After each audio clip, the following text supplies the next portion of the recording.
Dentro de la investigación que se presenta a continuación, se puede detallar la problemática que se genera por la pandemia de corrupción e impunidad que ha afectado de manera abrupta a la economía y a la legitimidad de la institucionalidad democrática del Estado, refiriéndose al fenómeno atípico que ha desnaturalizado las prerrogativas axiológicas en todos los campos prácticos y académicos, debido a la constante negligencia de los elegidos por el voto popular. Se busca dar soluciones de cómo eliminarlas en las que también se verá involucrada la moral y las enseñanzas y principios que fueron involucrados de manera colectiva, como el de amar al prójimo como a ti mismo, que influyen a las raíces éticas y deontológicas buscando un resultado científico fidedigno. La metodología planteada en la investigación es el método científico,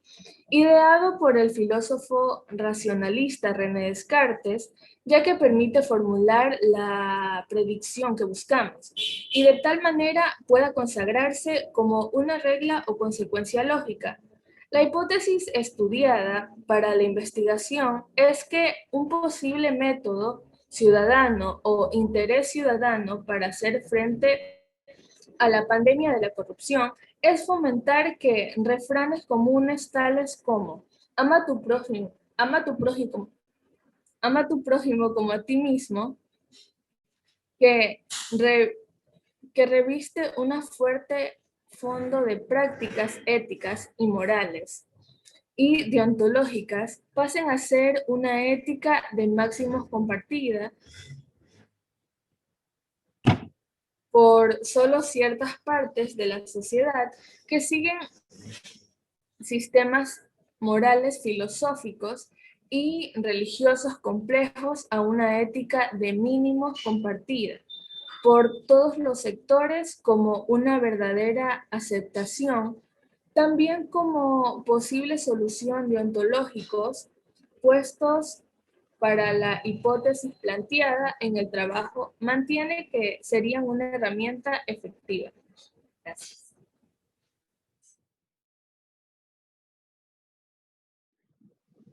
Metodología.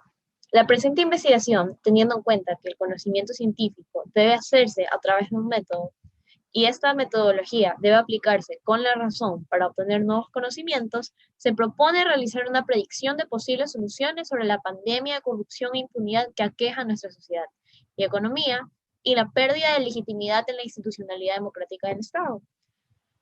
Y los resultados de promover máxima como amar a tu prójimo como a ti mismo. Para esto, se acudirá al método científico dentro del sistema de la sociedad ecuatoriana en la última década como contexto inmediato, pero se verá evaluada de manera global en su historia. A través del ejercicio de la observación, se concluyó que el fenómeno a estudiarse era la corrupción en el Ecuador y posibles soluciones de una iniciativa ciudadana, teniendo en cuenta que la capacidad de liderazgo de estos puede solucionar problemas sociales. Como hipótesis, se sostiene que modificar el lugar de frases que contengan la virtud de ama a tu prójimo como a ti mismo en el imaginario común para que pasen a ser el mínimo exigible moralmente o éticamente son una estrategia ciudadana para combatir la corrupción. Como experimentación, se recabaron pruebas documentales, incluyendo textos sobre ética de mínimos y máximos y estudios sobre las causas y soluciones de la corrupción. Se sostiene como teoría que el cultivo del repudio a la corrupción del punto actual de una ética de máximos y cambiarlo a una de mínimos puede fomentar una cultura anticorrupción, afianzando la legitimación de estructuras democráticas. Siguiendo el orden del método científico, vamos a observar las conclusiones del estudio presentado en las siguientes diapositivas.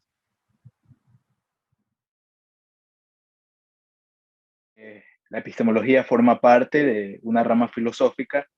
que se especializa en analizar los métodos para la obtención de conocimiento objetivo y la obtención de resultados que nos ayuden a identificar los medios para la resolución de las hipótesis antes mencionadas. Eh,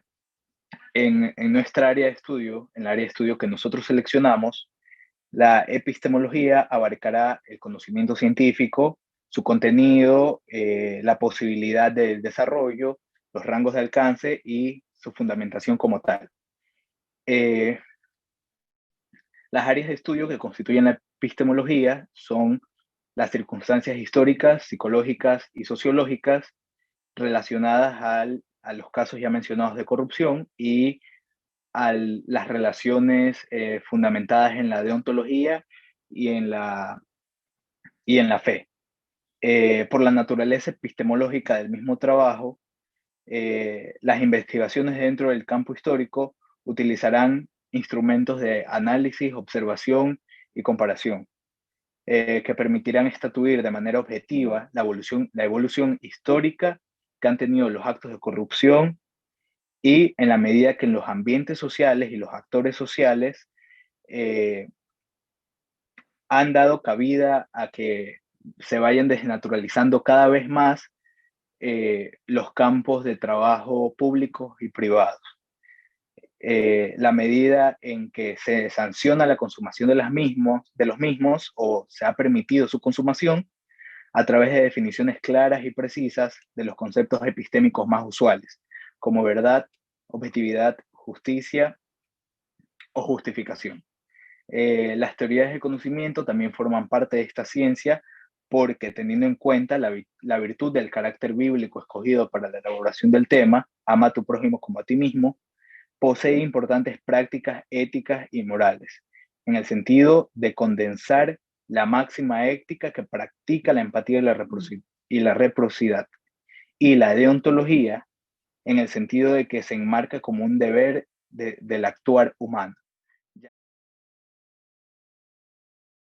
Ahora, para el contexto a considerarse en la línea base del contenido, debemos remontarnos a la historia contemporánea, jurídico-política ecuatoriana y cómo se ha ido desarrollando a través de la historia. Iniciando la historia contemporánea, inicia a finales del siglo XIX, con la introducción de las reformas jurídicas que por primera vez mostraban un real desapego de las legislaciones internacionales que fueron fundamento para las legislaciones ecuatorianas, como eran las leyes españolas y las doctrinas alemanas. Prueba de aquello son las legislaciones que en ese entonces normaban las materias de enjuiciamiento civil, y a medida que evolucionaban y se integraban a la realidad social ecuatoriana, se resaltaba el carácter poco vinculante que mantenían estas con la realidad y la falta de separación entre el proceso civil y la organización del Poder Judicial. En consecuencia, en un lapso de tiempo tardío y falta de celeridad evidentes, a finales del siglo XX, Ecuador a duras penas lograba avances en materias sociales fundadas bajo el ánimo popular de un mejor estilo de vida, que dieron frutos a inicios del mismo siglo, donde se introdujo por primera vez en el año de 1998 con la disposición transitoria 27ª un carácter oral en todos los procesos jurídicos a través de audiencias. Ya entrando en el siglo XXI, el Ecuador enfrenta un proceso de transformación evidente, no solo en el marco jurídico, sino por la revolución tecnológica que era enfocada hacia la comunicación. Que fueron los resultados evidentes de la globalización y donde la garantía e inclusión de los derechos humanos impele la ampliación de un sistema que garantizaba el servicio social, basado en los principios de igualdad, justicia y equidad. Sin embargo, a comienzos del siglo XXI, las entidades públicas olvidaron la base moral de la razón social, desnaturalizando las políticas públicas como un medio de abuso del poder, sectorizando la población y abusando de los presupuestos fiscales con una falta de garantía jurídico-social. Como resultado, se omitió la ponderación de los derechos económicos, sociales y culturales con los derechos de igualdad, generando una consigna alrededor de los primeros como si de derechos contra la corriente se tratase.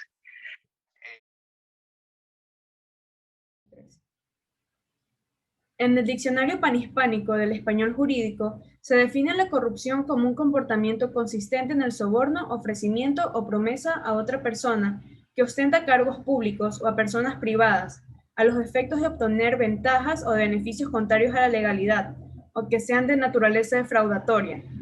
Se concluye que la corrupción es común en una serie de actos, por ejemplo en el soborno y en el cohecho. Algunos delitos comparten un listado de requisitos que inciden en los órdenes económicos de una sociedad jurídicamente organizada, los cuales son que el sujeto activo sea un funcionario público, que exista una promesa aceptada por ese funcionario, que lo ofrecido o entregado tenga por objeto que el funcionario practique lo que de él se solicite y que el soborno se efectúe en consideración al cargo. Cabe recalcar que la corrupción no es exclusiva de los funcionarios públicos, sino también de los ciudadanos, ya que estos actos de corrupción se cometen sin dar reparo en ello. Por ejemplo, si alguien es detenido por un oficial de tránsito por cometer una determinada infracción, la persona no suele reaccionar correctamente ante el error cometido, sino que otorga dinero al oficial de tránsito para evitar esta multa. De esta manera se cae muy fácilmente en este delito. La corrupción se considera como uno de los delitos que más dificulta el desarrollo de un país. Las Naciones Unidas creó una convención de anticorrupción en el año 2003 y entró en vigencia en el año 2005. Pero no fue hasta el año 2017 en el que Ecuador se suscribió. Esta convención tiene la finalidad de prevenir y investigar y responsabilizar a personas que hayan cometido cargos de esta naturaleza. Estas acciones, en concordancia con la Declaración Universal de los Derechos Humanos, en el artículo 7, determina que todos somos iguales ante la ley, en función a que es inaceptable la impunidad, y en el artículo 29 se determina la existencia de los deberes ante la comunidad. Dentro de la esfera regional, es lamentable el puesto que mantiene el Ecuador dentro de los países con mayor tolerancia de corrupción. De acuerdo al estudio realizado por Barómetro de las Américas, reflejado en las obligaciones inconclusas de fiscalización en la Asamblea Nacional, por ejemplo. Sin embargo, la corrupción no es exclusiva de las autoridades públicas, sino que se encuentra en sistemas como el de salud y educativo. Un ejemplo notable de la dimensión de la problemática es el caso de sobornos, el cual generó una desviación de fondos mediante contrataciones de millones de dólares. Suma, en 2017, establece que algunas causas de corrupción incluyen la falta de ética profesional y la falta de leyes regulatorias. Encontramos que dentro de nuestra legislación se encuentran mecanismos penales para sancionar los actos de corrupción en el Código Orgánico Integral Penal y que existen igualmente disposiciones de nivel constitucional que establecen como deber ciudadano el combatir y denunciar a la corrupción, además de la imprescriptibilidad de los derechos contra la administración pública, en los artículos 83, numeral 8 y 233 de la Constitución respectivamente. Ya que este factor coercitivo existe, es necesario inculcar valores éticos, morales y deontológicos a la sociedad para acabar con la corrupción. Ha sido recabado que, para inculcar estos valores, los códigos éticos y deontológicos poseen mayor efecto solamente si el ciudadano decide comprometerse de manera intrínseca a actuar éticamente, de acuerdo al estudio de 2018 de Adeline Dindy. Por lo que también es necesario que el cambio sea actitudinal. Para descubrir bajo qué manera puede darse un cambio actitudinal, es necesario determinar cuáles son los sistemas éticos predominantes en la sociedad,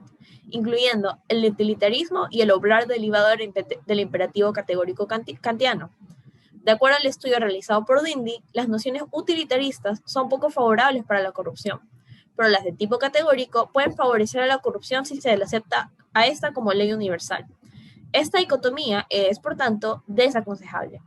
Observando otros sistemas, se encuentra la ética de máximos y mínimos de Della Cortina. La primera, siguiendo nociones superpuestas en la sociedad de cómo ser feliz, y la ética de mínimos siendo un valor incorporado casi unánimemente en la sociedad democrática. Consideramos que es necesario pasar el rechazo a la corrupción de una ética de máximos, es decir, de algo utópico, a un mínimo universalmente exigible. Las máximas ya aceptadas en el imaginario colectivo y que proveen la empatía práctica y reciprocidad, como lo es ama a tu prójimo como a ti mismo, resultarían entonces como una estrategia significativa en el combate ciudadano contra la corrupción, puesto que, además de esas virtudes de carácter moral y ético, con el componente deontológico de obligatoriedad, es una manera de recordar que el daño a la administración pública es en realidad un daño colectivo.